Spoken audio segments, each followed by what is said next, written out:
Hello, my name is Maria de Piedade Ferreira. I am an architect, performance artist, and researcher, and I am doing this introduction on the course of Kunstgeschichte, art history, which I have prepared for you, the students of interior architecture of HFT Stuttgart. This course is going to happen because of this corona situation. It's going to happen with this YouTube format. Today it's not a lecture, it's an introduction, and I'm preparing this course as a series of lectures on YouTube where you get some of the theoretical content and also comments and the introduction to your exercise, to your Aufgabe. And I also use YouTube as a learning platform because I think it can be useful to have the lectures available online for anyone who might be interested in these topics. So this course I have prepared on art history has a specific focus. It's focused on the topic of embodiment and learning through the body. This has to do with my teaching methodology. As I said before, I'm an architect, performance artist, and researcher, and I have an ongoing artistic research project which is called Corporeal Architecture. And in this project, I integrate methodologies from performance art, neuroscience, architecture history, and art history to develop with students of architecture and interior design to develop corporeal awareness. And the goal of this project and the goal of this methodology is that by learning through the body, a student or anyone interested in design, by learning to connect through the body, we can become better designers. Embodied learning is not a completely original idea. There is a whole tradition that is focused on this. I take as main reference the work which was done at the Bauhaus.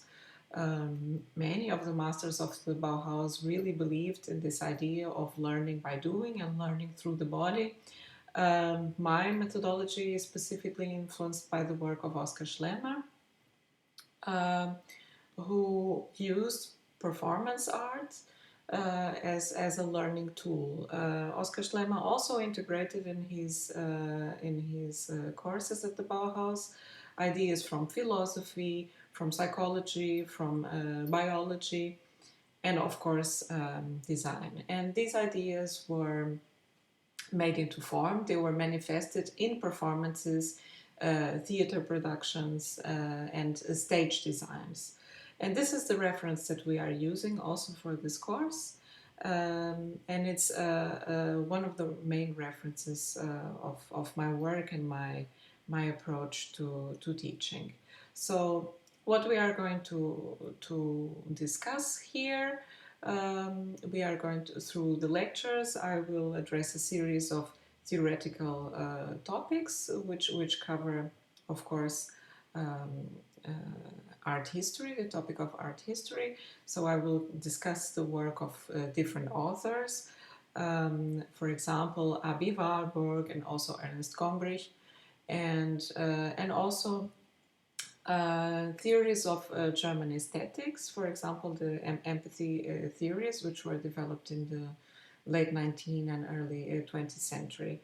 And the idea of picking up these theoretical references has to do with also my approach to teaching design students with a focus on the body and with a focus on experience. So these questions of German aesthetic and the work of the authors I just mentioned were very concerned with the question of empathy. And empathy is a topic that has a lot to do with our embodied experience, with the experience of our body. And empathy, basically, in this context of aesthetics, that's how we can define it in this context of art history. Empathy can be defined as the capacity we have to connect with work of art or an interior space or an architectural space, and through this manifested form, have an aesthetical emotional experience. And this is the core theoretical idea that's going to support this course. So I will give you these theoretical references, also with concrete examples. So you don't get only the theory, but you get concrete examples of how, in different moments in art history, this was applied. Also, the idea of picking up these references, since most of the viewers who will view this channel are architecture students or interior design students, but it can also be art students. The idea is to really give this approach to the topic of embodiment and empathy in aesthetics in the context of creating performance or installations. So you will have, as a practical exercise, the challenge to create an installation and a performance in different scales. So we will have some weeks to work, and you will get an exercise, and the exercise will require you to develop these small performative and installation settings at different scales. So the whole idea is that you can work with the body and space, and we will address the topic, or the motto of the course is the topic of the still life. And the still life is a genre in art history, which has, of course, a long tradition, and of course I will discuss this.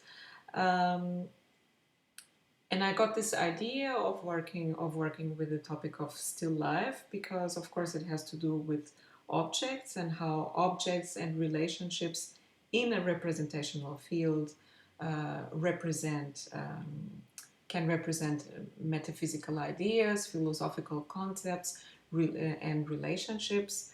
But these are also objects that represent the presence of the human in the environment.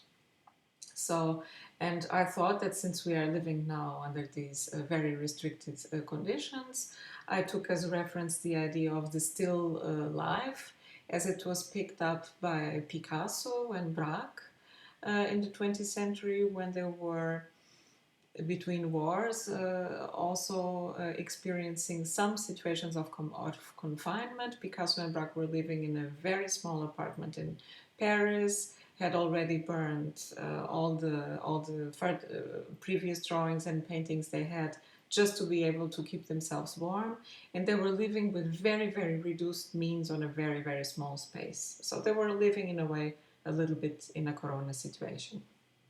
And they came up with cubism under these conditions. And one of the genres that really represents cubism and that was developed through cubism was the still life. And why do I make this reference with the still life and cubism? Exactly because still lives are dedicated to these objects of everyday life and how we can pick up these objects, for example, a cup, or nowadays we could even say the handy, or any other object that we find that has a significance, a piece of fruit, a flower, or something that has a meaning. That's the most important part, that the objects selected have also symbolic meaning.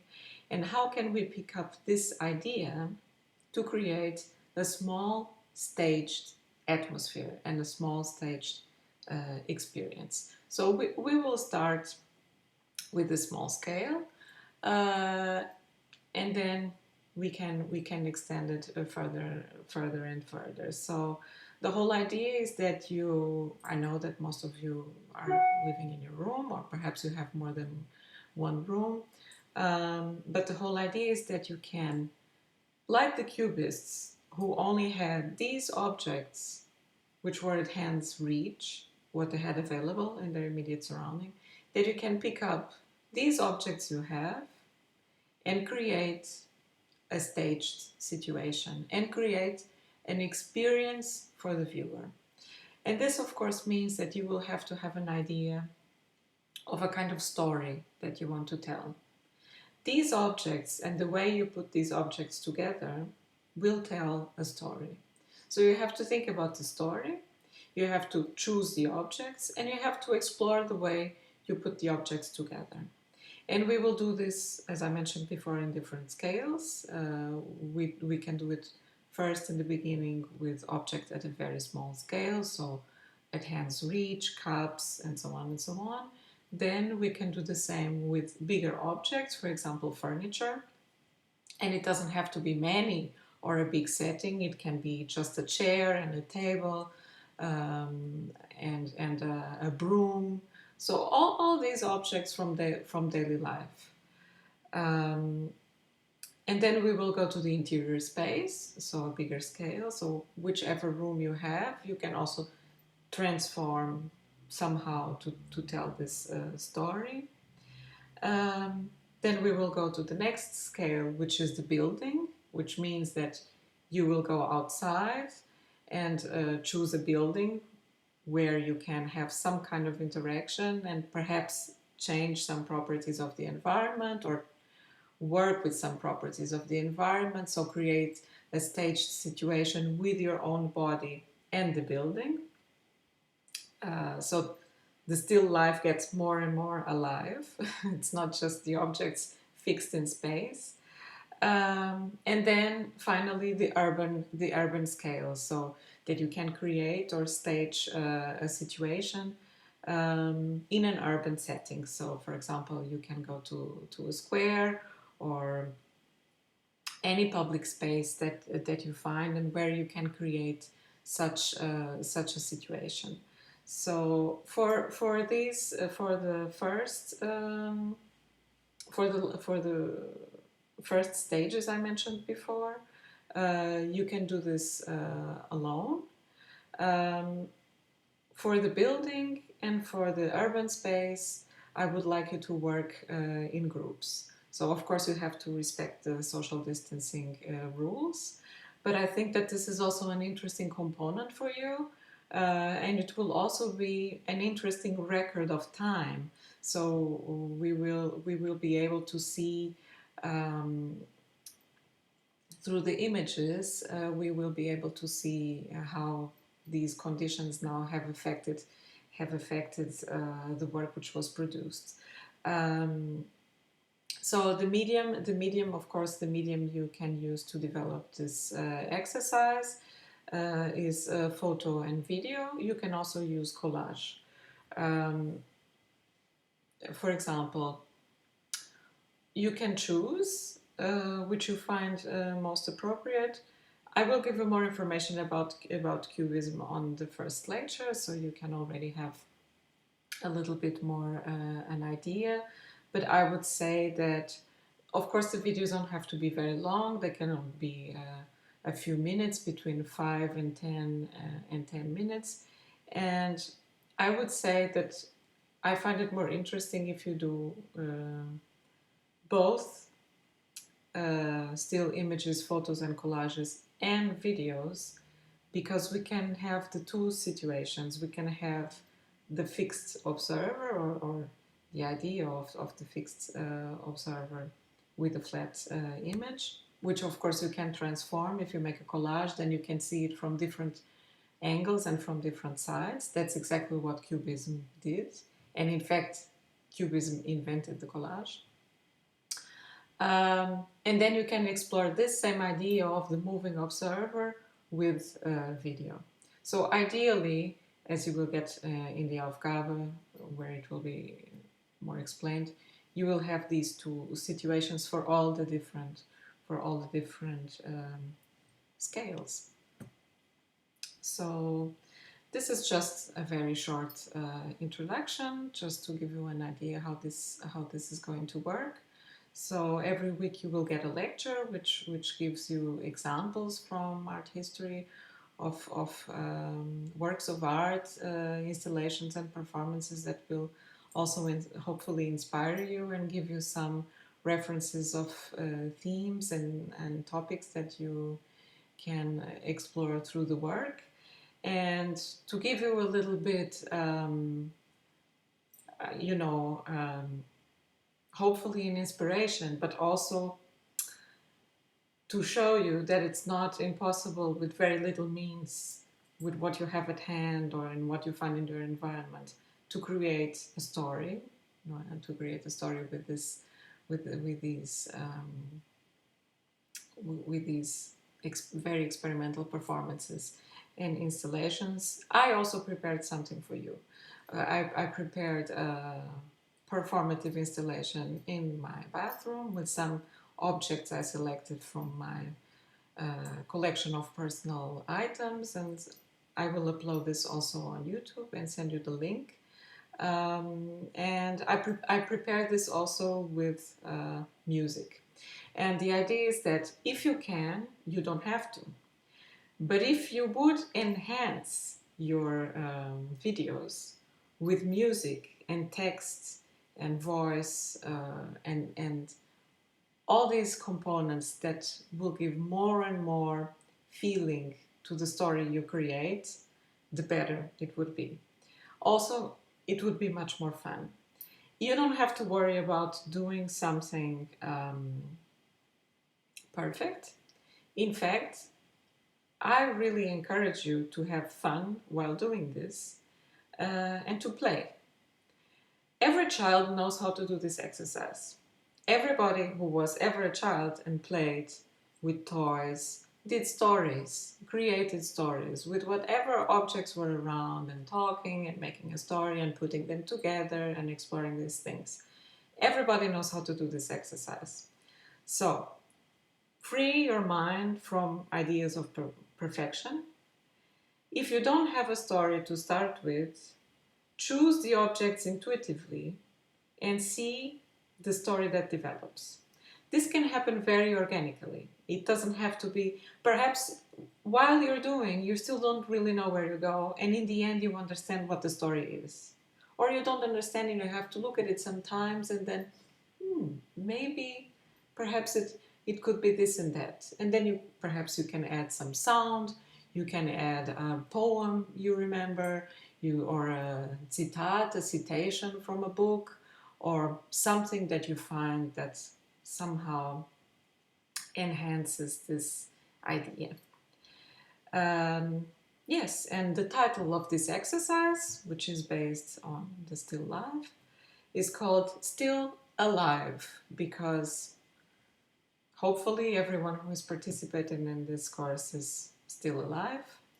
And also because I want to encourage you through this exercise to be active and to not lose your motivation and to not lose your spirit. We are experiencing really challenging times and many people are struggling very, very hard. Many people also lost their lives. So for those of us who are alive and still healthy, we have to keep going. So I hope that this exercise will also inspire you and will take you away from the desk also as much as possible, keep you active, keep you imaginative, and keep you creative. And I will see you with the first lecture very, very soon.